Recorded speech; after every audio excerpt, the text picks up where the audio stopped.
Corrado Callegari di Prima il Veneto. Buonasera, grazie direttore. Grazie Callegari. Volevo un parere di Callegari sull'azione del governo in questo momento, sul versante dell'economia, no? Il salario minimo che la Meloni non vuole, una riforma fiscale che invece sta sostenendo a spada tratta, e poi si sta parlando della settimana di lavoro corta. Cosa ne pensa? Allora, per quanto riguarda l'azione fiscale del governo, staremo a vedere, perché la legge delega è una delega che viene data dal Parlamento al governo per mandare avanti una riforma che in questo caso riguarda il fisco. La legge delega è stata utilizzata nel passato anche per altri tipi di interventi, quindi staremo a vedere se il giochetto con le aliquote e l'eliminazione di una parte delle detrazioni che si prospetta, bisogna vedere se quello che porterà e a chi porterà vantaggi, perché sulla carta così non siamo in grado. Io non so se qualcuno ha fatto delle simulazioni in questo termine qua, io non ne so. La riduzione delle aliquote sicuramente può essere positiva, come anche la riduzione delle detrazioni, perché ce ne sono troppe, ce ne sono 600 e ogni governo ne mette in pista di nuove, quindi su questo argomento qua bisognerà vedere più avanti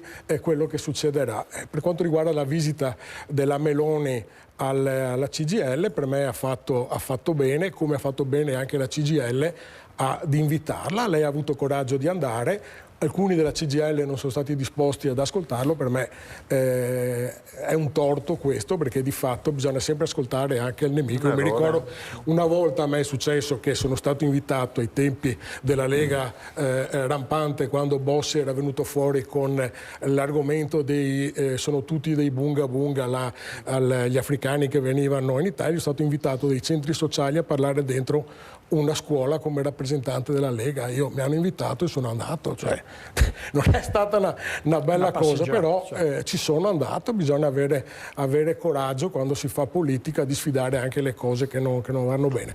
Per quanto riguarda invece la settimana corta, io ti posso dire, direttore, che è una cosa che mi riguarda direttamente, perché dalla prossima settimana con la mia azienda, che è partita con il discorso della settimana corta, io ho dato l'adesione, perché ritengo che avere un giorno di più di riposo rispetto alla settimana sia una cosa che possa interessare i lavoratori. È ovvio che la settimana corta ti porta ad avere delle giornate lavorative più lunghe, ma se uno è disposto a farlo. La mia azienda, che è una delle più grosse che ci sono in Italia, è partita con questa sperimentazione. E appunto, naturalmente non è una cosa che possono fare tutti in tutti i settori, perché anche all'interno della mia azienda ci sono alcuni che possono farlo e altri no, perché riguarda dal lavoro. In che settore opera? Bancario. Il settore bancario. Ecco, una cosa solo, direttore, sul discorso di Putin, una parola sola. Cioè, io ritengo che si aggrava il fatto e si aggrava anche la posizione che ha preso il Tribunale dell'Aia. Io spero che abbiano fatto le valutazioni giuste, perché anche nel passato di errori ne hanno commessi, perché in un momento come questo non si fa altro che alzare la tensione, cioè non si va verso un dialogo, perché io, per esempio, il mio pensiero sarebbe quello di andare verso il dialogo, non sicuramente di fornire aerei, cannoni, armi, fucili, cose del genere. Se stupidi lo fa apposta. Appunto, no. Allora, però siccome noi non sappiamo, loro hanno fatto questo, ma si devono assumere la responsabilità. Si devono assumere la responsabilità, non c'è anche dubbio politica, che un provvedimento del di fatto. questo... No, vorrei chiedere a lei, che conosce il Veneto come le sue tasche, se qui c'è un rapporto particolare tra appunto titolari di imprese, dirigenti bancari e coloro che prestano la loro opera come dipendenti. C'è una maggiore collaborazione, c'è una minore conflittualità. Il rapporto tra le imprese e le banche ci sono sempre state, anzi ricordo che prima delle grandi fusioni bancarie gli istituti, quelli più locali, avevano i CDA che erano composti principalmente da imprenditori di vari settori. Poi con le grandi fusioni delle grandi banche si è persa un po' questa storia qui, però il Veneto aveva proprio questa caratteristica di avere le banche Veneto con dentro le imprese, che erano quelle che poi potevano dare i consigli su come indirizzare i soldi. Poi è arrivato un sistema di tipo americano della gestione delle banche, e la cosa è, quando c'era questo rapporto anche con le imprese, c'era anche un rapporto delle banche con i lavoratori, perché si chiudevano tutta una serie di accordi, sia per i mutui che per i prestiti, con le agevolazioni di secondi correnti, in accordo un po' con le imprese stesse. Quindi c'è sempre stato un retroterra nel Veneto, che è cambiato però negli ultimi 15-20 anni, quando è arrivato il sistema di tipo americano, con la privatizzazione sfrenata delle banche, quindi con banche che sono diventate da enti pubblici a società per azioni. Società per azioni, una banca deve fare reddito per i propri azionisti, e quindi cambiano un po' tutte le regole del mercato.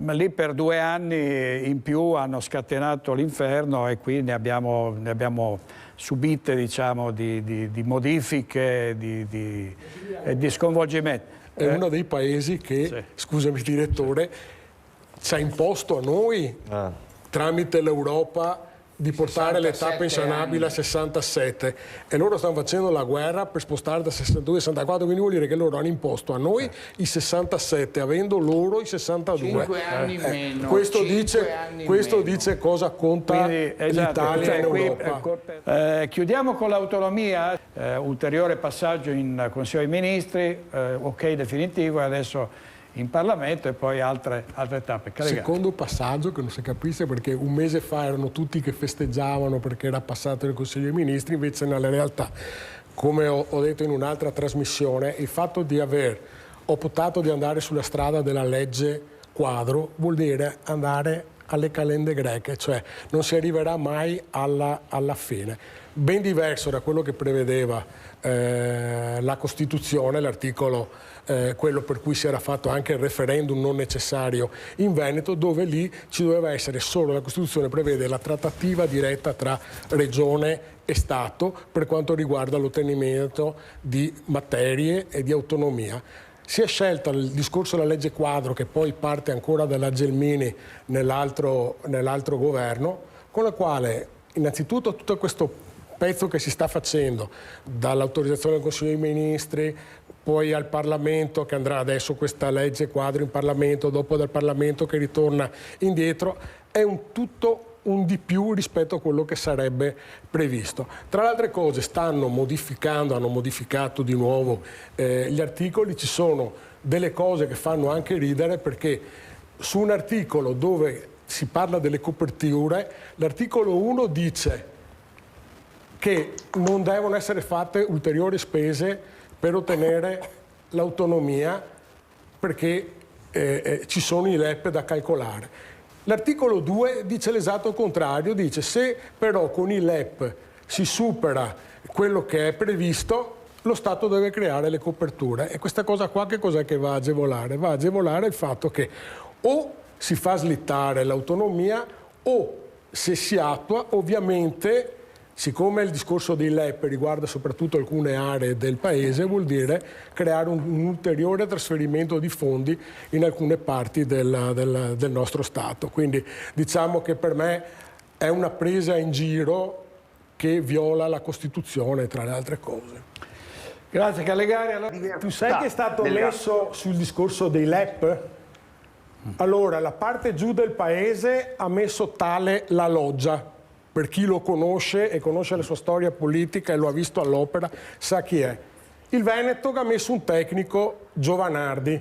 Secondo te, quando vado in dibattito politico, chi è che viene fuori vincitore? Il tecnico o il politico?